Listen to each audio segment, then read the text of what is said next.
Cosmos Magorokocho travaille sur un nouveau maïs hybride, capable de résister à la sécheresse. Ce chercheur zimbabwéen dirige une équipe qui sélectionne et croise les variétés les plus économes en eau. Résultat, un maïs qui a survécu malgré les fortes températures et les faibles pluies, dues au changement climatique et au phénomène El Niño.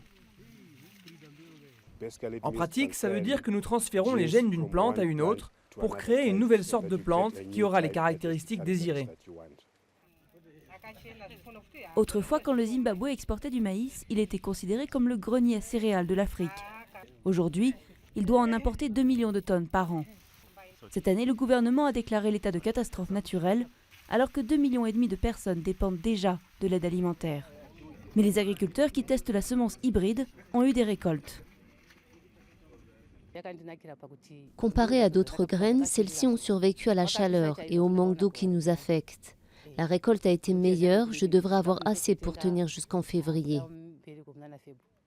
Les chercheurs aimeraient répandre le maïs hybride rapidement dans les régions les plus sévèrement touchées, mais le processus est retardé par les tests de validation du gouvernement. Le temps presse, car les scientifiques envisagent déjà des conditions encore plus drastiques à l'avenir.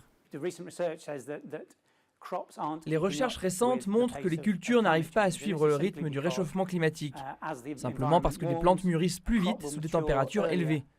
Et quand elles mûrissent trop vite, les récoltes sont moins importantes.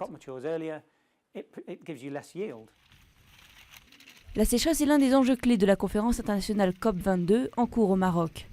Sur le terrain, des solutions comme ce maïs redonnent de l'espoir aux agriculteurs et aux populations qui peinent à survivre.